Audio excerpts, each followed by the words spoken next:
बुद्धिरूपेण संस्थिता नमस्तस्यै नमस्तस्यै नमस्तस्यै नमो नमः। जयन्ती मङ्गलगौरी भद्रकाली कपालिनी दुर्गा क्षमा शिवा धात्री स्वाहा सदा नमोस्तुते स्वाहा स्वदा नमोस्तुते। प्रियात्मन, आप सभी को मेरा नमस्कार एवं आप सभी को यथा उचित आशीर्वाद।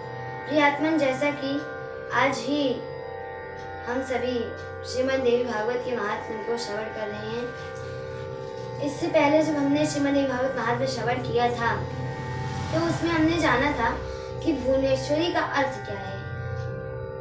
और आज हम जानेंगे कि नवरात्रि कितनी होती है।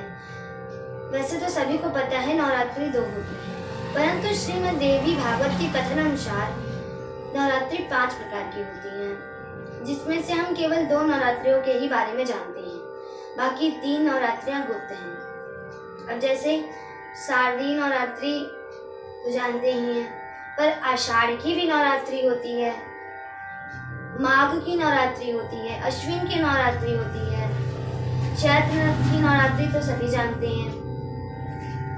प्रियात्मन, नवरात्रे पठे नित्यं शारदीयेति भक्तिता तस्याम्बिका तु संतुष्टा ददादिच्छादिका फलम्। अर्थात नवरात्रे पठे नित्यम, जैसा कि श्रीमद् देवी भागवत का पाठ किया जाता है। श्रीमद् देवी भागवत के अनुसार जो व्यक्ति श्रीमद् देवी भागवत का पाठ शारदीय नवरात्र में करता है, इसका फल अतुलनीय हो जाता है। उसको माँ हमेशा मनवांछित फल प्रदान करती हैं। नवरात्रे पठे नित्यम शारदीयेति भक्तिता।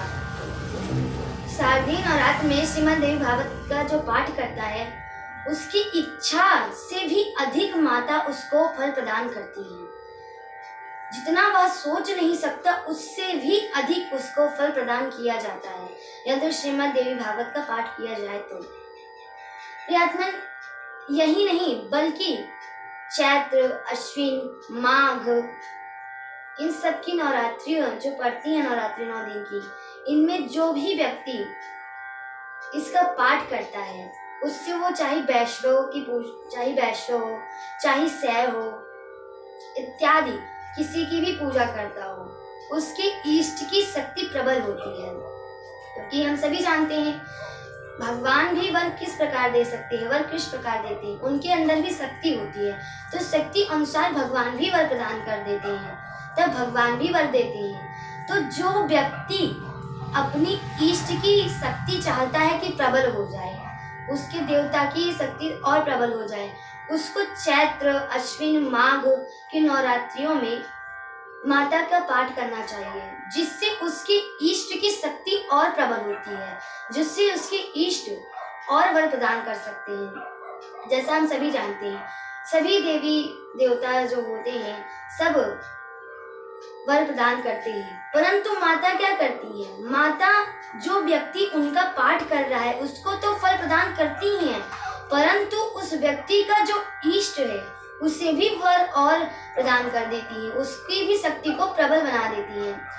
मान लीजिए कोई वैष्णव भक्त है और उस वैष्णव भक्त ने शारदीय नवरात्र में श्रीमद् देवी भागवत का पाठ किया, और श्रीमद् देवी भागवत का जो पाठ किया है उससे केवल उसी को वर नहीं प्राप्त होगा, अपितु तो उसके जो इष्ट हैं उनको उनकी शक्ति भी प्रबल हो जाएगी, क्योंकि बिना शक्ति के शिव भी 100 हो जाते हैं। इसीलिए तो शक्ति है माता पार्वती, और माता पार्वती ही भुवनेश्वरी हैं।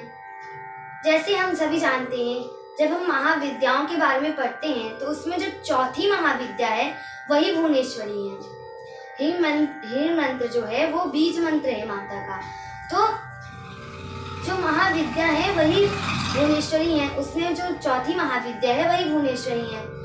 प्रियात्मन, शारदीय नवरात्र में जो भी भक्त हो, किसी का भी भक्त हो, चाहे वो वैष्णव भक्त हो, चाहे वो शैव भक्त हो, चाहे राम जी की पूजा करता हो, चाहे कृष्ण की पूजा करता हो इत्यादि, गणेश जी की पूजा करता हो, जिसकी भी पूजा करता हो, अगर उसने श्रीमद् देवी भागवत का पाठ किया है तो अवश्य ही उसके साथ साथ उसके इष्ट को भी वर प्रदान हो जाता है, उसके इष्ट की भी शक्ति प्रबल हो जाती है। ऐसा स्वयं श्रीमद् देवी भागवत के महात्म्य में लिखा हुआ है।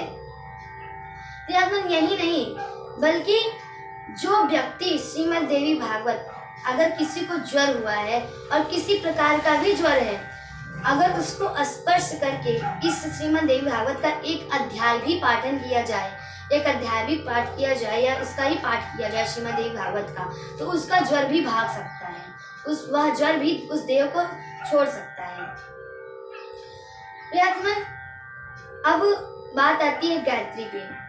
जो व्यक्ति हमेशा गायत्री करते हैं, जैसे हमेशा गायत्री जो लोग करते हैं, संध्या वंदना जो करते हैं, उनके लिए भी श्रीमद् देवी भागवत में लिखा हुआ है। जो चाहते हैं कि उनकी गायत्री और प्रबल हो जाए, उनकी गायत्री उनसे प्रसन्न हो जाए, जो चाहते हैं उनकी गायत्री और प्रबल हो जाए, उनकी गायत्री को और सिद्धि प्राप्त हो, उनके लिए भी श्रीमद् देवी भागवत में लिखा हुआ है कि जो श्रीमद् देवी भागवत का पाठ गायत्री, जैसे गायत्री संध्या वंदना कर ली हो, गायत्री जप हो गया हो, उसके बाद जो श्रीमद् देवी भागवत का आधा पाठ भी जो कर लेता है, कहने का तात्पर्य एक अध्याय उससे भी कम या एक ही श्लोक पढ़ ले या 5 श्लोक या 8 श्लोक इतना भी कर ले, तो उसकी भी गायत्री प्रसन्न होती है।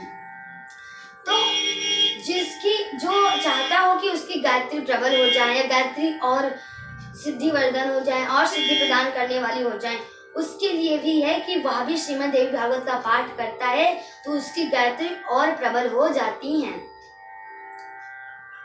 आत्मन, जो लोग गायत्री का पाठ करते हैं उनके लिए श्रीमद् देवी भागवत पढ़ना किसी सोने में सुहागे से कम नहीं है, क्योंकि श्रीमद् देवी गायत्री जो है वो प्रसन्न हो जाती हैं। श्रीमद् देवी भागवत में भुवनेश्वरी का वर्णन है और भुवनेश्वरी से ही तो गायत्री है, तो गायत्री के जो पाठ करते हैं उनके लिए अनिवार्य हो जाता है श्रीमद् देवी भागवत का पाठ करना। अब जिसकी इच्छा हो वो करे, जिसकी इच्छा हो वो ना करे। प्रियतमन, सबसे पहला प्रश्न यहाँ उठता है कि श्रीमद् देवी भागवत, इसको सर्वप्रथम किसने किससे कहा और किसने किससे बताया?